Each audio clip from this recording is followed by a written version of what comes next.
Salam əziz üçüncülər və videonu izləyən valideynlər. Hər birinizi xoş gördük kanalımda.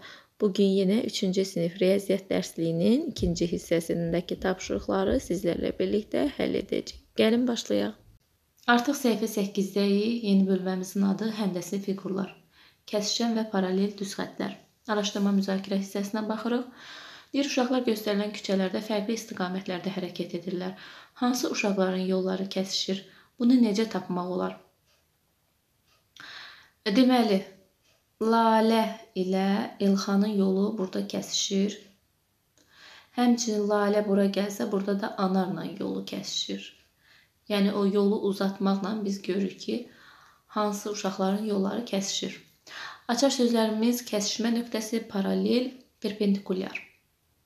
Öyrənmə bölməsinə baxırıq. Kəsişən düz xəttlər. Bir nöqtədə kəsişirlər. Baxın, gəldilər, burada kəsişdilər. Burada da bu xətt bu cürdür. Amma yəni bunu uzatsaq, bilirik ki, bunlar gedib kəsişəcəklər. Demək, bunlar da kəsişən düz xətt adlanır. Paralel düz xəttlər kəsişmir. Yəni bunu nə qədər uzatsaq, bunlar heç vaxt kəsişə bilmirlər. Qarşı-qarşıya olan xəttlərə paralel düz xəttlər deyilir. Perpendikulyar düz xəttlər isə düz bucaq əmələ gətirməklə kəsişir. Bir var sadəcə bu şəkildə kəsişir. Düz bucaq deyil buradakı bucaqlar. Amma gətirdiyi bucaqlar, əmələ gətirdiyi bucaqlar düz bucaqdırsa, deməli bu xəttlər perpendikulyar xəttlər adlanır. Bələdçi bölməsinə deyir ki, kəsişən, paralel və ya perpendikulyar düz xəttləri göstərin. Nümunə verir, bu paralel düz xəttlərdir. A-da yazacaqsınız, kəsişən düz xəttlər. B-də yazacaqsınız, görürsünüz düz bucaqlı əmələ gətirib, perpendikulyar düz xəttlər. C-də yazacaqsınız, baxın bu da kəsişən düz xəttdir. Bunu uzatsaq, bunu da uzatsaq, gedib kəsişirlər axırda. Deməli, C-də də yazacaqsınız kəsişən xəttlər, D-də isə paralel düz xəttlər. Müstəqil işə baxırıq, bir də deyir ki, şəkillərdə kəsişən, paralel və ya perpendikulyar düz xəttləri müəyyən edin. Toxunma milləri, görürsünüz, kəsişirlər. Deməli, toxunma milləri yazırsınız, qarşısında yazırıq ki, kəsişən düz xəttlər. Dəmir yolu reysləri, baxın, paraleldir. Nə qədər uzatsaq da onlar kəsişmirlər. Deməli, bu sözü yazırsınız. Deməli, bu oldu kəsişən düz xəttlər. Bu olacaq paralel düz xəttlər. Saatın əqrəbləri. Baxın, düz bucaq əmələ gətiribsə, deməli, perpendikulyar. Saatın əqrəbləri yazırsınız, qarşısına yazırsınız, perpendikulyar düz xəttlər. Yollar. Bunlar da yenə kəsişir. Deməli, yollar yazıb, qarşısında yazırsınız, kəsişən düz xəttlər. Elektrik xəttləri də paraleldir. Bu şəkildə paraleldir. Deməli, bunu da yazın. Qarşısına yazırsınız paralel düz xəttlər. Keçirik səhifə 9-a.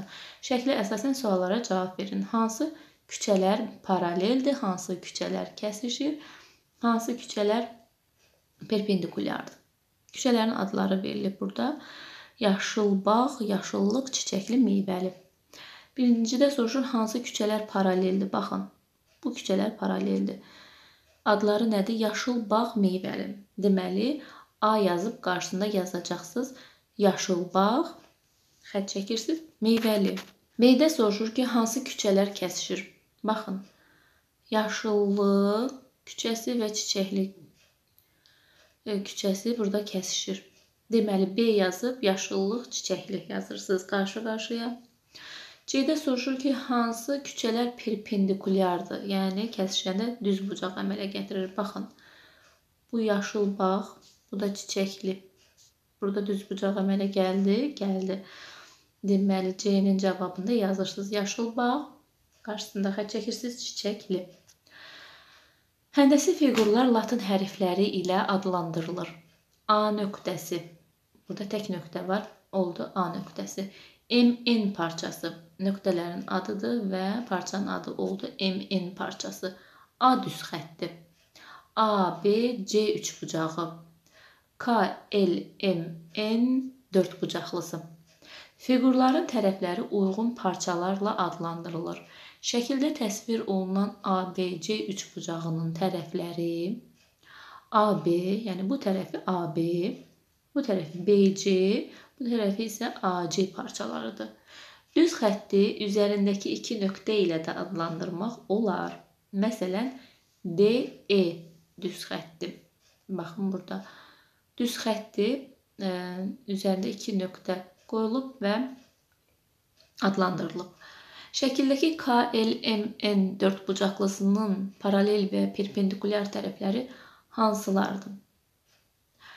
Deməli, paralel tərəfləri LM və KN düz xətləri parçaları, perpendikulyar, yəni düz bucaq əmələ gətirən KL və KN parçaları burada düz bucaq əmələ gətirir. Həmçinin LM, LK düz xətləri də perpendikulyardır bir-birinə. 3-də deyir ki, xəttkeşdən istifadə etməklə dəftərdə kvadrat çəkin və adlandırın. Kvadratın bir-birinə paralel və perpendikulyar tərəflərini söyləyin. Deməli, istənilən bir kvadrat çəkirsiniz, xəttkeşdən çəkirsiniz, düz olsun. Kvadrat bilirik, bütün tərəfləri eyni olur. Olsun A, B, C, D. Deyir, adlandır, adlandırdıq. Və deyir ki, bir-birinə paralel və perpendikulyar tərəflərini deyin. Paralel yazacaq. A, B, C, D. Perpendikulyar. Perpendikulyar yazırsınız, yazmıram mən. AB ilə nə olacaq? AB ilə AC.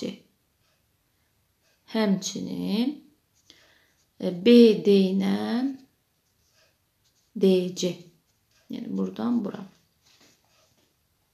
Məsələ həllinə keçdik. Şəklə əsasən suallara cavab verin. A düz xəttinə perpendikulyar olan düz xətt hansıdır? Baxaq, A düz xətti budur. Buna perpendikulyar, yəni düz bucaq əmələ gətirən buradadır. B xətti. Deməli, A-da yazacaqsınız. B düz xətti. Sualın cavabı. A və B düz xətlərinin kəsişmə nöqtəsi hansıdır? A burada, B də burada gəldi, kəsişdi. Hansında? D nöqtəsində. Deməli, B-də yazacaqsınız D nöqtəsi. Sualın cavabı olacaq D nöqtəsi. C-də soruşur ki, M düz xətti ilə B düz xətti paralel yoxsa kəsişən düz xətlərdir. M düz xətti budur, B düz xətti budur. Baxın, burada şəkildə kəsişməsələr də bu xətti biz uzada bilirik istədiyimiz qədər. Uzadanda görürük ki, kəsişirlər. Deməli, C-də yazacaq ki, kəsişən düz xətlərdir. Davam eləyərsiniz sözünüz. 5-ə baxırıq, uşaqların fikirləri doğrudurmu? Cavabınızı əsaslandırın. Anar deyir ki, bütün perpendikulyar düz xətlər kəsişən düz xətlərdir. Lalə deyir ki, bütün kəsişən düz xətlər perpendikulyar düz xətlərdir. Lalə fikri təbii ki, səhvdir. Deyir, bütün kəsişən düz xətlər. Məsələn, burada kəsişib düz xətlər, amma perpendikulyar deyirlər. Düz bucaq əmələ gətirməyiblər. Anar isə deyir ki, bütün perpendikulyar düz xətlər kəsişən düz xətlərdir. Bəli. Baxın, burada perpendikulyardır və kəsişiblər. Deməli, 5-də yazacaq ki, Anarın fikri doğrudur. Bəli, bugünkü tapşırıqlarımız burada bitdi. Sağ olun, yeni videolarda görüşərik.